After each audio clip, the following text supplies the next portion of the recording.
Hey guys, Jake here, Dude Ranch DIY. We are outside. It is a beautiful day here in southern Connecticut. Nice blue skies. We had a lot of rain over the weekend, but things have dried up. Just got the burn barrel going, and I got a pile of ash logs behind me that we're going to tackle today. I just cleared up some space where I normally buck up all my rounds. I had a lot of old maple rounds and stuff that have been sitting there for about 2 years now, and they were just starting to get really punky and rotten. Some of them were punky to begin with. Back when Sam and I first moved into the Dude Ranch here, one of the first things we did to the house was install a big wood stove, and we didn't have any firewood, so we were desperate for firewood. So I was just picking up logs, getting stuff wherever I could. I brought home all this maple stuff. It wasn't the best, but like I said, we were desperate for wood. And I just never got around to splitting it. So it's been sitting for like 2 years, rotting. So I just threw it all with the Grapple into the dump trailer. I'm gonna take that and get rid of it probably tomorrow. But it freed up a lot of space where I normally buck. So I'm gonna move these ash logs over here, buck them, and then we're gonna fire up the RuggedMade 37-ton splitter and get them split. Here are the ash logs I've been talking about. A lot of them are pretty small, nice straight diameter. There are one, two, three larger ones sitting there. I also have this pile of cherry logs here, which is smaller diameter, but that stuff is not ready to burn, whereas this ash is. The stuff was all standing dead. You can see the bark was falling off of it. I don't know if you guys have noticed in other videos, usually, or I guess you would probably see it in the videos where I buck up wood. I normally do it here, as you can see all the sawdust, and then there's kind of a line where the sawdust stops. That was all filled in with this rotten maple wood that I was talking about. So here we got the SureTrack dump trailer, and I got it all loaded up in there. You can see it was all pretty far gone stuff. I mean, there were probably some pieces in there that it could have been salvaged, but when I'm going at it with the Grapple, it's just easier to pick up what I could pick up. And wood, we are of no shortage of wood here at the Dude Ranch. So you can see I got the 3 IBC totes set up. I got a little bit of this ash left over that I had split last week. So we're gonna get this ash, move it over here, buck it up, and then get to splitting.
bucked up these two larger diameter ash logs, as well as that one smaller one, with the Stihl MS-362, 25-inch bar. Ripped through it, no problem. The exhaust is making a weird noise. I don't know if you could pick up on that, you know, through the audio of the camera, but it sounds like something went loose, or like one of the baffles or something in the muffler went bad. So I might have to get a replacement muffler for that. It's pretty loud, sounds like a hot saw almost. But we got these guys bucked up. I'm going to fire up the splitter, get oh, nice dump truck just went by. Gonna fire up the splitter, get the hydraulic fluid warmed up a bit. I'm gonna warm myself up a bit at the burn barrel here. I got all these chunks of wood and crotch pieces and stuff that I've been burning in there to keep warm, so that's good. And we're gonna make a little bit of firewood.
All right, guys, so that is everything I just bucked up. We split those two big logs and the one smaller one. This is the pile of wood we got. I started the clock at 1:11 to be exact. I actually remembered to take a look at the clock before I started splitting, and it is 2 o'clock on the dot right now. So that was 50 minutes worth of splitting, and we got this pile, you know, throwing a couple minutes of me futzing with the camera and getting the burn barrel going, or stoking it at least. But yeah, we'll call it 50 minutes. So now I'm going to stack up all of this in these IBC totes and see how much we got. I got to deliver a cord at some point this week, and by me stacking up the 3 totes, it'll free up more room on the pallet pad for me to split more, because as you guys saw earlier, I have a whole pile of ash back there behind the tractor. So let's get stacking.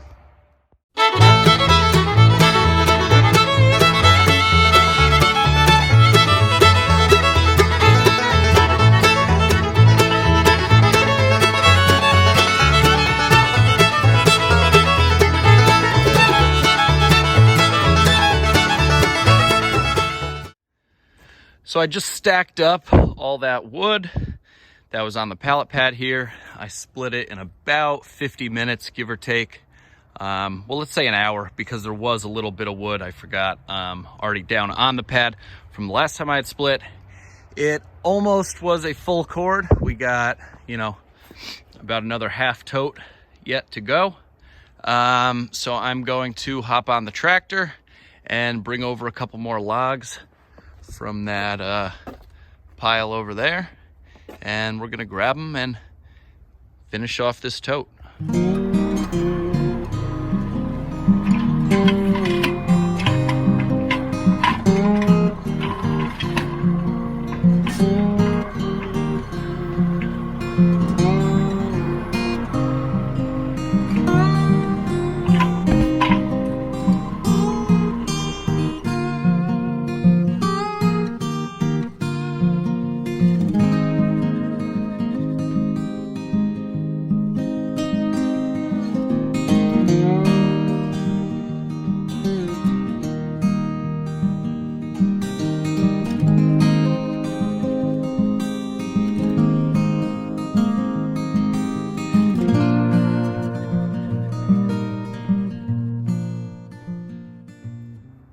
Well, all right, guys, as you saw, I just cut up a few more of those ash logs, used the pickaroon to stack them up next to the splitter.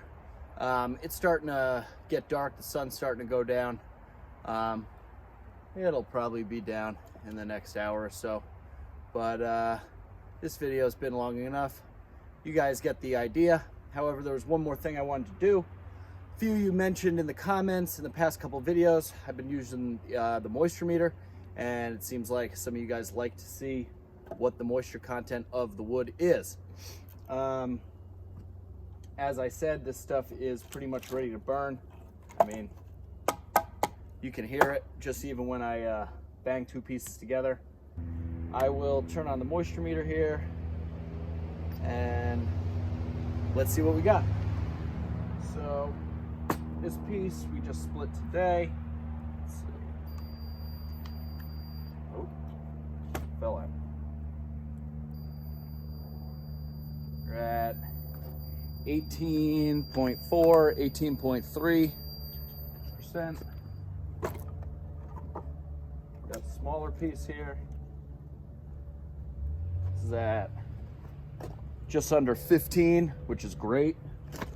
Let's go to this tote.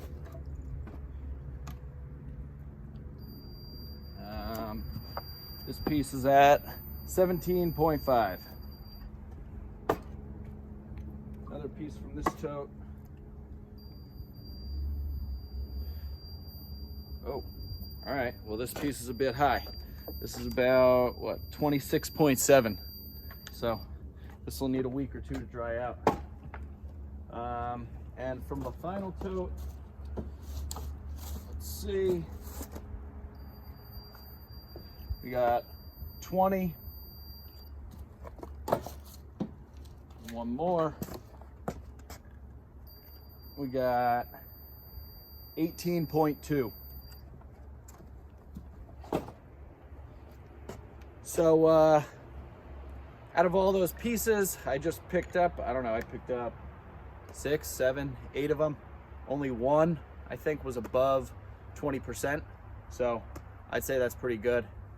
Generally, anything under 25% I consider to be, you know, ready to go. This customer doesn't have a wood stove or anything. They just burn in their fireplace and fire pit recreationally. So this will suit their needs perfectly. So I think that's about it for this video. As always, thank you guys so much for watching. I really appreciate it. I think over the weekend we hit like 870 or something subscribers. I know we're over 850. I haven't quite checked in the last day or so what we're at now. So we're really creeping up close to that 1,000 subscriber mark. If you haven't done so already, please hit that subscribe button. It's down below or up top or somewhere. I know I put the little animation. That would help me out trying to get to that 1,000 mark. Share with your friends. Comment below if you got any feedback or anything. And most important of all, excuse me, hit that thumbs up button. Give us a like if you like the video. Be sure to watch the others on the channel. I really appreciate the support, all you guys' feedback. This has been an amazing journey so far. I think I've only been doing it about 6 months or so, 7 months. I don't know, I started in like end of June. So it's wild that I have so many subscribers already. I love it. I love making the videos and doing all this kind of stuff. So I hope you guys enjoy watching. I'm Jake. This is Dude Ranch DIY. Thanks for watching. We'll see you here next time.